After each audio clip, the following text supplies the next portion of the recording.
Hi, Assalamualaikum. This is Evi Sayono. Today on December 19th, 2025 at 9:30 a.m. in the morning, please allow me to start reading a new book. For me, it's a new book entitled Models of Teaching, Ninth edition. This book is written by Bruce Joyce, Marcia Weil, and Emily Calhoun. This book is published by Pearson Education, 2015. The classic definition of teaching is creating environments to facilitate learning. A model of teaching is a way of building a nurturant and stimulating ecosystem within which the students learn by interacting with its components. Various models pull students into particular types of content, in brackets, knowledge, values, skills, and increase their competence to grow in the personal, social, and academic domains. We use models in many ways, ranging from planning and using lessons, units, and curricula, to designing instructional materials, including multimedia programs. This concept replaces the gas station image of education, where students drop by to be loaded with cognitive fuel. That rather obsolete picture of teaching emphasizes the time-honored picture of a person imparting knowledge or skill by talking, exhorting, and drilling students, taking them through their paces in a grinding fashion.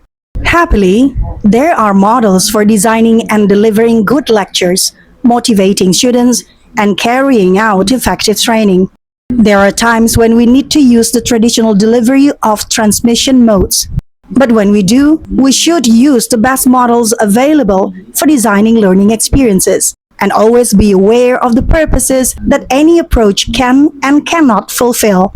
The last few decades have generated an enormous number of ways to enhance learning environments that existed only in dreams when we were writing the first edition of Models of Teaching. Even then, we were using film, video recording, and playback, simulations, transparencies, a dozen or so models of teaching, and a variety of other technologies both in our school and our teacher education program.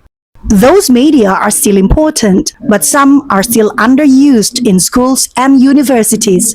The best models of teaching in the earlier era are still effective today, along with some new ones, and all are enhanced by information and communication technology, in brackets ICT, and the available digital education tools.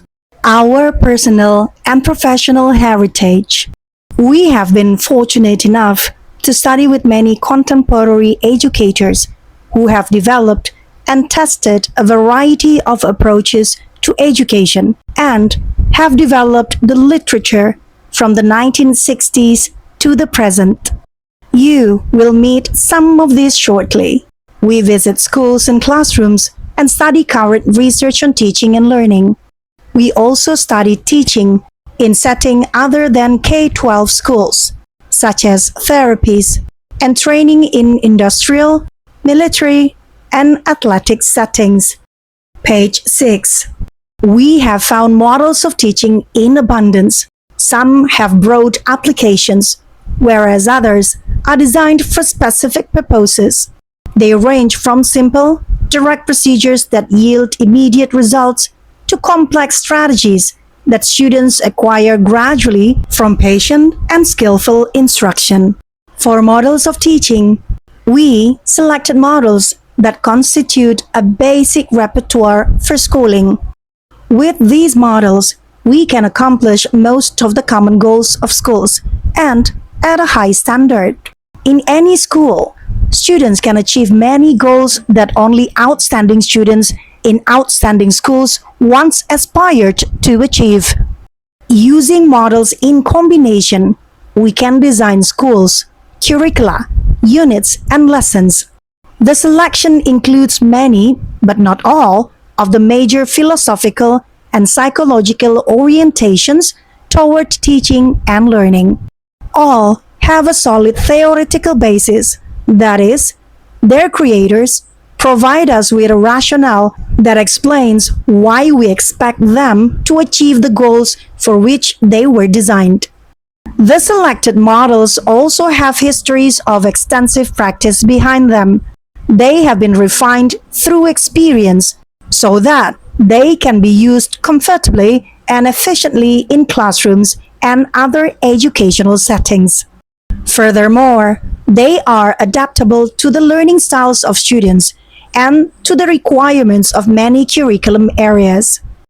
Education comes to the new core curriculum standards with a well-stocked storehouse of effective models that address the most demanding standards.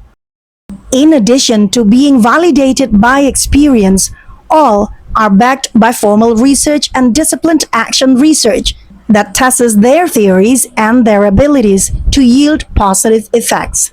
The amount of related research varies from model to model. Some are backed by a few studies, others have hundreds of items of research. As we discuss each model, we provide key references and link, ones that provide access to the research literature and will include page-long descriptions of some of the more revealing studies. They were designed to have positive effects on student learning, and we try to make the warrants, in brackets, evidence and reasoned analysis under their stated effects as transparent as possible.